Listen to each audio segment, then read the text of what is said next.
After the crowning of King Elisar, the Fellowship stayed in a fair house in Minas Tirith with Gandalf, and he was very merry. And though they asked him questions about all that came into their minds, his patience seemed as endless as his knowledge. It cannot now be recalled most of the things that he told them. Often they did not understand them. One conversation is worth remembering. Gimli was there with the 4 hobbits, and he said to Peregrine, "There is a thing I must do one of these days. I must visit that shire of yours.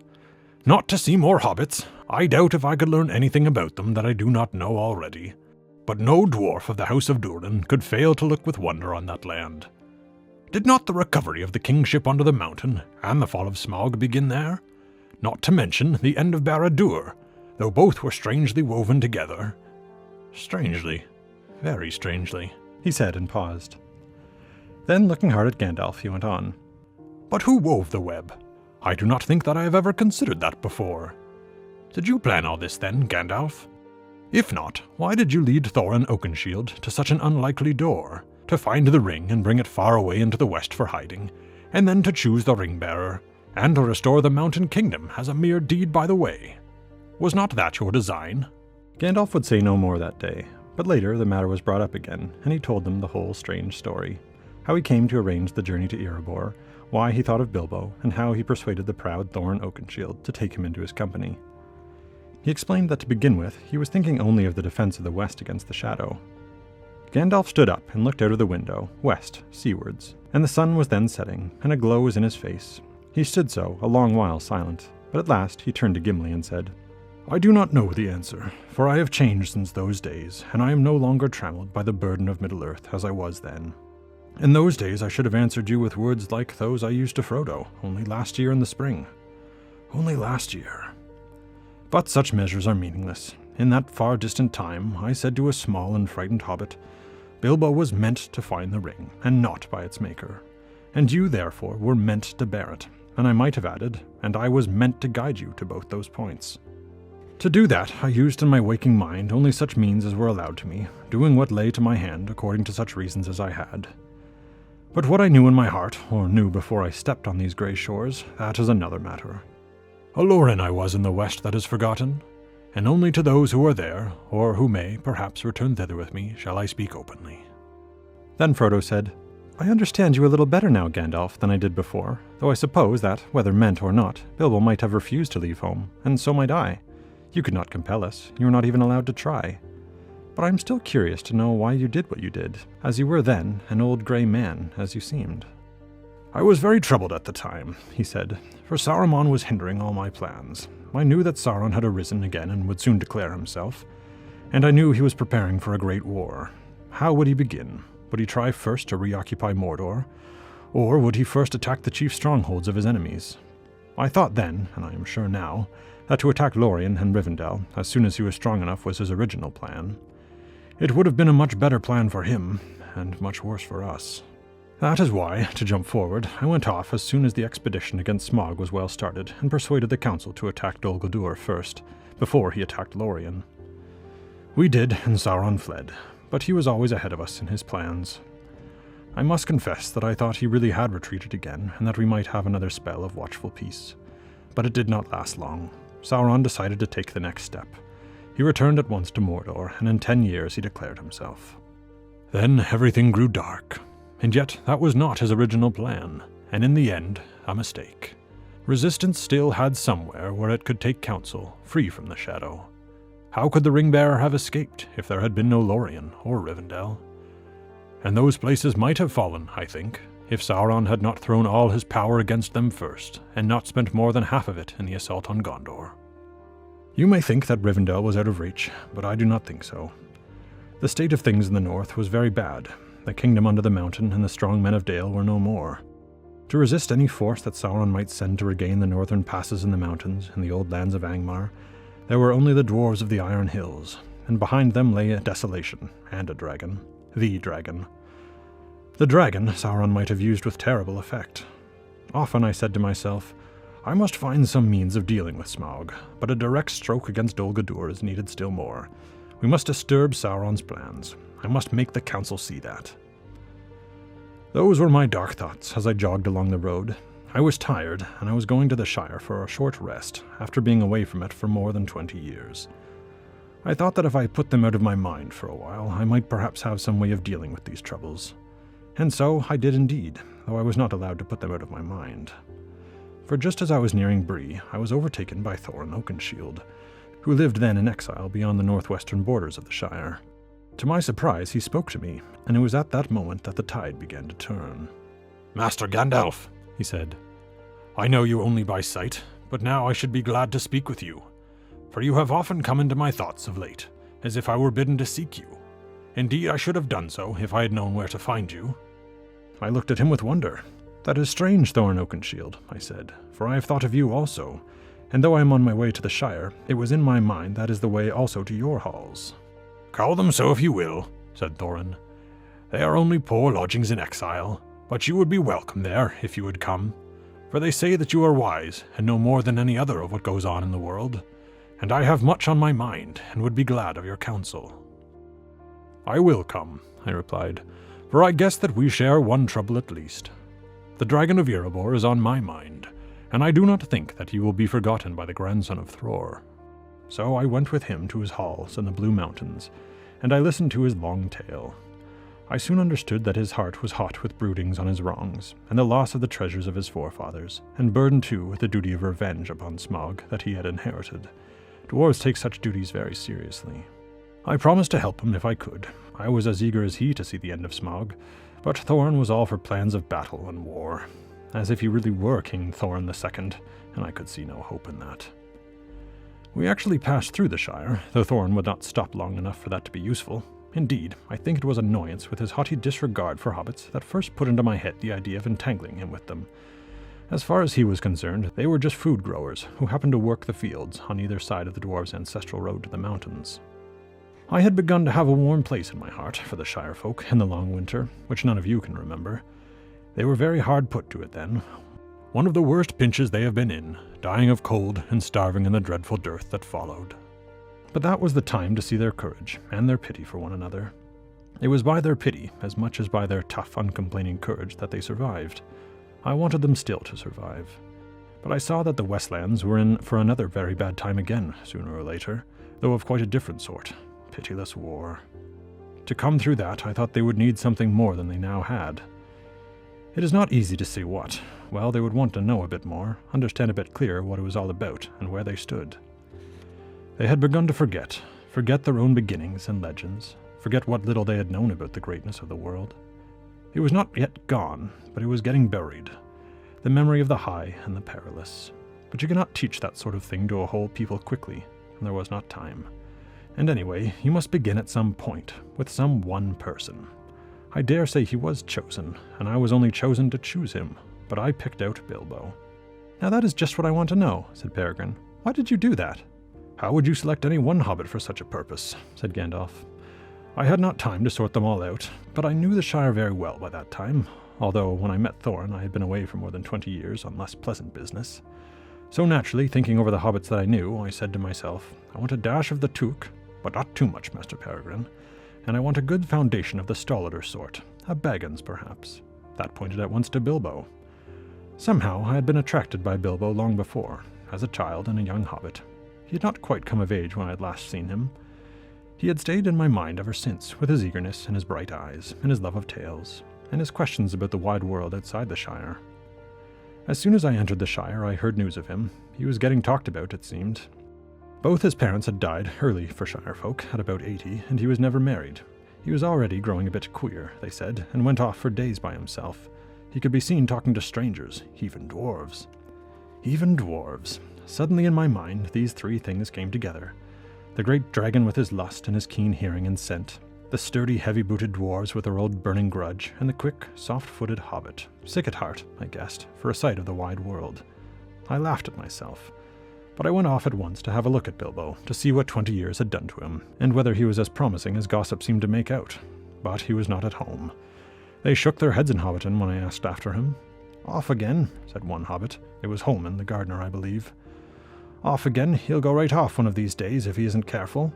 Why, I asked him where he was going and when he would be back, and I don't know, he says, and then he looks at me queerly. It depends if I meet any, he says. It's the Elves' New Year tomorrow. A pity, him being so kind a body. You wouldn't find a better from the downs to the river." Better and better, I thought. I think I shall risk it. Time was getting short. I had to be with the White Council in August at the latest, or Saruman would have his way and nothing would be done. And quite apart from greater matters, that might prove fatal to the quest. The power in Dol Guldur would not leave any attempt on Erebor unhindered, unless he had something else to deal with. So I rode off back to Thorin in haste, to tackle the difficult task of persuading him to put aside his lofty designs and go secretly, and to take Bilbo with him, without seeing Bilbo first. It was a mistake, and nearly proved disastrous. For Bilbo had changed, of course. At least he was getting rather greedy and fat, and his old desires had dwindled down to a sort of private dream. Nothing could have been more dismaying than to find it actually in danger of coming true. He was altogether bewildered and made a complete fool of himself. Thorin would have left in a rage, but for another strange chance, which I will mention in a moment. I found Thorin in conclave with some of his kinsfolk. Balin and Gloin were there, and several others. "Well, what have you got to say?" Thorin asked me as soon as I came in. "The first," I answered. "Your own ideas are those of a king, Thorin Oakenshield, but your kingdom is gone. If it is to be restored, which I doubt, it must be from small beginnings. Far away here, I wonder if you fully realize the strength of a great dragon. But that is not all. There is a shadow growing fast in the world far more terrible. They will help one another. And they certainly would have done so, if I had not attacked Dol Guldur at the same time.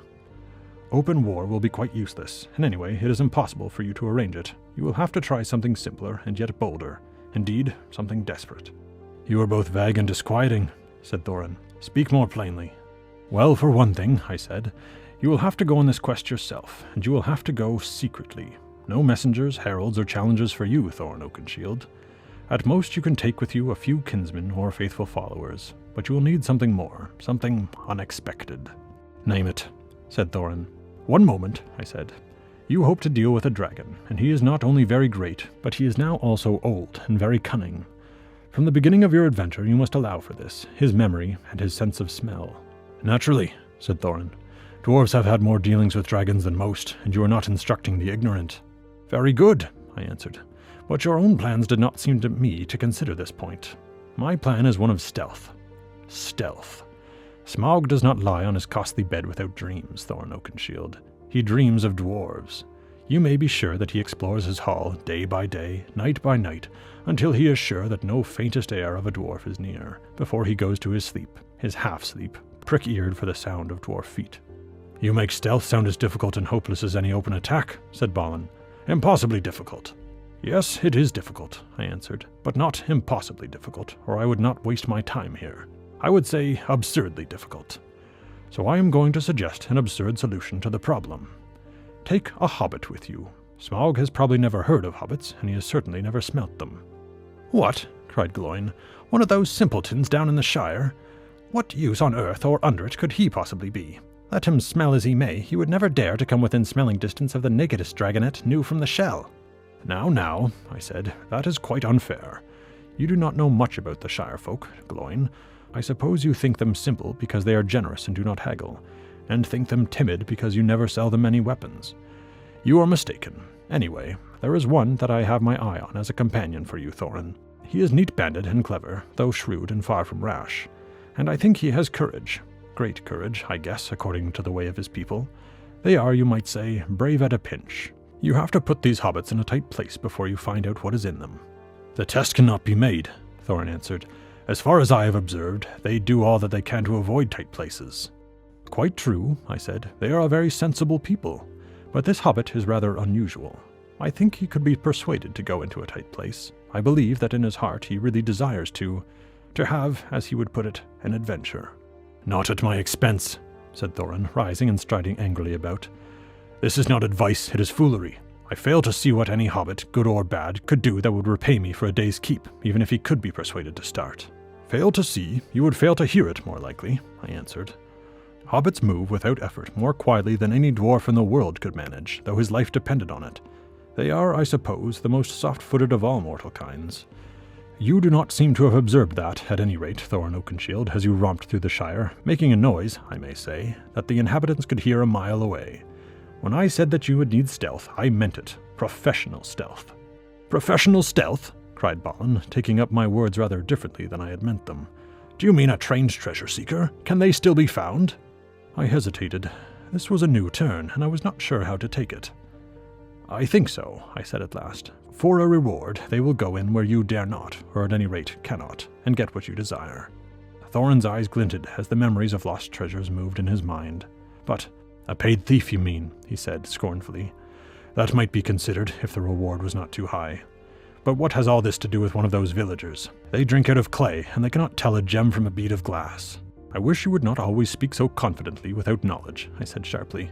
These villagers have lived in the Shire some 1400 years, and they have learned many things in the time. They had dealings with the elves and with the dwarves 1,000 years before Smaug came to Erebor. None of them are wealthy, as your forebears reckoned it, but you will find some of their dwellings have fairer things in them than you can boast here, Thorin. The hobbit that I have in mind has ornaments of gold and eats with silver tools and drinks wine out of shapely crystal. Ah, I see your drift at last, said Balin. He is a thief, then. That is why you recommend him. At that I fear I lost my temper and my caution. This dwarvish conceit that no one can have or make things of value save themselves, and that all fine things in other hands must have been got, if not stolen, from the dwarves at some time, was more than I could stand at that moment. A thief, I said, laughing. Why, yes, a professional thief, of course. How else would a hobbit come by a silver spoon? I will put the thief's mark on his door, and then you will find it. Then, being angry, I got up, and I said with a warmth that surprised myself, You must look for that door, Thorin Oakenshield. I am serious. And suddenly I felt that I was indeed in hot earnest. This queer notion of mine was not a joke, it was right. It was desperately important that it should be carried out. The dwarves must bend their stiff necks. Listen to me, Durin's folk, I cried. If you persuade this hobbit to join you, you will succeed. If you do not, you will fail. If you refuse even to try, then I have finished with you. You will get no more advice or help from me until the shadow falls on you.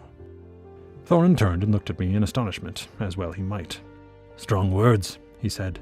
Very well, I will come. Some foresight is on you, if you are not merely crazed. Good, I said, but you must come with good will, not merely in the hope of proving me a fool. You must be patient and not easily put off, if neither the courage nor the desire for adventure that I speak of are plain to see at first sight. He will deny them, he will try to back out, but you must not let him. Haggling will not help him, if that is what you mean, said Thorin. I will offer him a fair reward for anything that he recovers, and no more. It was not what I meant, but it seemed useless to say so. There is another thing, I went on. You must make all your plans and preparations beforehand. Get everything ready. Once persuaded, he must have no time for second thoughts. You must go straight from the Shire, east of your quest.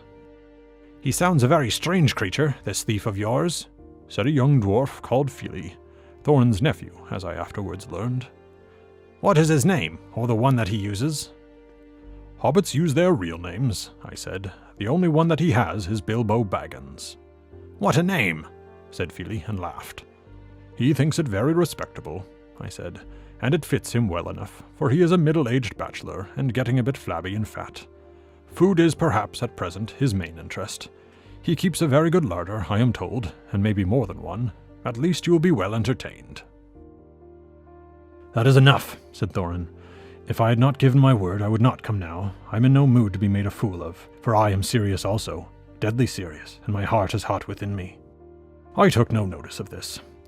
Look now, Thorin, I said. April is passing and spring is here. Make everything ready as soon as you can. I have some business to do, but I shall be back in a week. When I return, if all is in order, I will ride on ahead to prepare the ground.